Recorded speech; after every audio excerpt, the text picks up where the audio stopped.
ወደ ቪዲዮ ርዕሳችን ከመሄዳችን በፊት ቤተሰብ አንድ ላሳውቃችሁ የሚገባ ነገር አለ። ትላንትና በለቀቁት ቪዲዮ ላይ ይሄንን ኮመንት አየው። ይታያችኋል አይደል? ይሄንን ኮመንት ሳይ በጣም ነው ያዘንኩት። የምሬን ነው የምላችሁ። አንብቡት። አንተ ምን አስጨነቀህ ደደብ ይላል። ልጁ የቡቡም ቢሆን አይለያዩም። ቆይ እኔ የምለው የትኛው ቪዲዮ ላይ ነው ቡቡና ሃይሚ እንዲለያዩ ጥረት ያደረኩት? ወንድዩን ሴት አላወቁ። ደደብ እምትይኝ ስለኔ ምን የምታውቂው ነገር አለሽ? ወይም ስለኔ ምን የምታውቀው ነገር አለ? በ22 ዓመቴ 2 ዲግሪ ያስኩ ሰው ነኝ።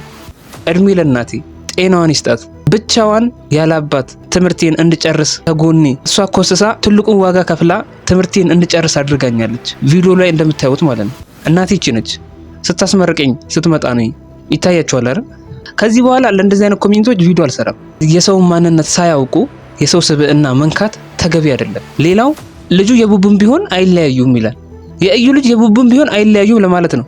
ቡቡና ሃይሚ እንዲለያዩ የተናገርኩት ነገር አለ እንዴ? እስከዛሬ ቪዲዮ ስሰራ ቡቡና ሃይሚ አንድ ላይ እንዲሆኑና በመሃላቸው ያሉትን ችግሮች ነጥዬ በማውጣት ለጨረቃ ፋሚሊ እየተናገርኩ ያለሁት። ምክንያቱም ሰው በህይወት ሲኖር ደካማ ጎን አለው። ያንን ደካማ ጎናቸውን ማስተካከል ያለባቸውን ነገር ነው ቪዲዮ ላይ ልናገር የምችለው እኔ እንጂ ቡቡና ሃይሚ እንዲለያዩ ዋና ጠላት አድርጋችሁ ሰውን ለምንድን ነው የምታዩት? ስለ ሚዲያ የምታውቁት ነገር ምንም ነገር የለም እንዴ? ለሚዲያ ማትመጡኑ ሰዎች ካላችሁ ባትገቡ ይሻላል። ምክንያቱም የሰውን ሐሳብ መረዳት የሚችል ሰው ነው ወደ ሚዲያ የሚመጣው። ዝም ብላችሁ እንዳሻችሁ ኮሜንት ትሰጣላችሁ። እኔ ልንገራችሁ የምሰራቸውን ቪዲዮዎች ለኔ የሚያስቡልኝ በጣም የሚወዱኝ 3000 ሰዎች አሉ እዚህ ቻናል ላይ ማለት ነው። ለነሱ ብቻ ነው በቃ እኔ የተቻለኝ የማደርገው። ስለሌላው አይመለከተኝም። ወደውና ፈቅደው ከኔ ጋር ቤተሰብ ሆነናል። እኔ እማልመቻችሁ ሰዎች ካላችሁ ቪዲዮን አለማየት ትችላላችሁ። እንደዚህ ኮሜንት የሚጽፉት እኮ ቡቡንም ሃይሚንም አይተው የማያውቁ ሰዎች ናቸው። በቪዲዮ ብቻ የሚያውቋቸው ናቸው እንደዚህ አይነት ኮሜንት የሚጽፉት። እኔ ግን ቡቡንም ሃይሚንም በአካል አግኝቻቸዋለሁ። ከአሁን በፊት ያሳየዋችሁ ሰዎች አይታችኋል። በአጭር ጊዜ ቢሆንም በጣም ብዙ ነገሮችን አውርተናል። በጣም ጥሩ ልጆች ትሁት እንደሆኑ ተረድቻለሁ። የተገናኘን ቀን በቃ ጥሩ ጊዜ ነው ያሳለፍነው።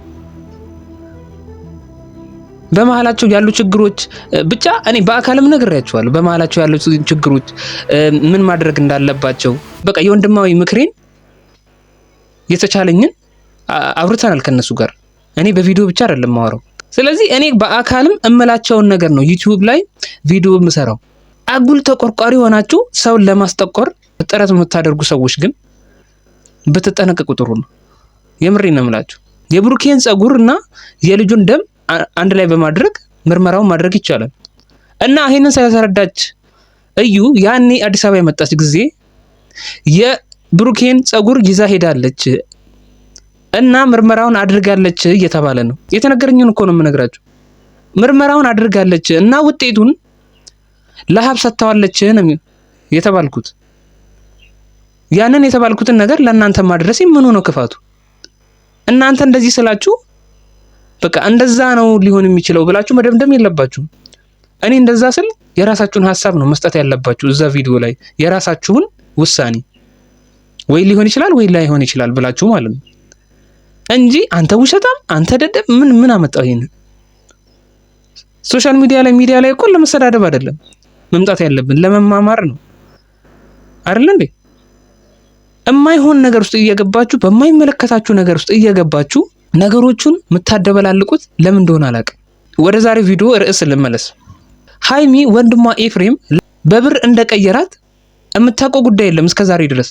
ምክንያቱም ያላወቀችበትን ምክንያት ልንገራችሁ። ብሩኬ ስልክ እንኳን አይሰጣትም ለሃይሚ። ምክንያቱም ቪዲዮውን ገብታ ብሩክና ኤፍሬም ያወሩትን ዩቲዩብ ላይ አለ እንደምታውቁት፣ ባለፈው የሰሩትን ያንን ማየት ትችል ነበር በስልኳ። የዛኔ ወንድሟ እሷ ላይ ያደረገውን ነገር ለይታ ማወቅ ትችል ነበር። ግን አሁን ሃይሚ የምታውቀው ጉዳይ የለም። በኤፍሬምና በብሩኬ መሃል ያሉትን ሚስጥሮች የምታውቀው ጉዳይ የለም። ገና አላወቀችም። ይሄንን እንድታቀና እነዚህን ችግሮች በጊዜ መፍታት ይሻላል። ውለው ሲያድሩ የማይሆን ነገር ያመጣባችኋል ነው እኮ ያልኩት እኔ። እና ሌላው ደግሞ ሃይሚ እዩ መውለዷንም አታውቅም። ብሩኬን የሚያውቀው ምክንያቱም ሃይሚ ስልክ እንኳን አይሰጣትም ብሩኬ እያልኳችሁ ነው ያለሁት። ቤት ውስጥ አስቀምጠውታል። እዩ መውለዷን አታውቅም። ስለ እዩ ጉዳይም ምንም የምታውቀው ጉዳይ የለም። ገባችሁ?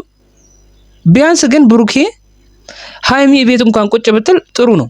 አለማወቋ ጥሩ ነው። ምክንያቱም የማይሆን ነገር ሊፈጠር ይችላል በብሩኬና በሀይሚ መሀል። ስለዚህ ይሄንን ነገር ግን ቢያንስ ሀይሚ ሳትሰማ ነገሩን በእዩና በብሩኬ መሀል ያሉትን ነገሮች ብሩኬ ሄዶ ቡታጅራ ነገሮችን ለመፍታት ቢሞክር ነው የሚሻለው። ምርመራውን አድርጎ ያለውን ነገር ግልጽ ቢያደርግ።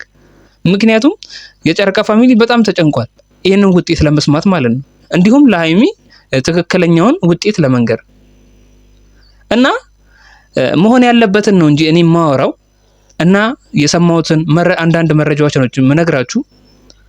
የኔን ስብዕና ለመንካት ጥረት ባታደርጉ ጥሩ ነው። እና ሌላው እዩ ወደ አዲስ አበባ የመምጣት ሀሳብ አላት። ብሩኬ ወደ ቡታጅራ ካልመጣ እዩ ልጄን ይዤ እመጣለሁ እንዳለች እንደዛ የሚባል ነገር አለ። እንግዲህ የዛሬ ቪዲዮ ይህን ይመስላል። ማታ እንገናኛለን። ቻው።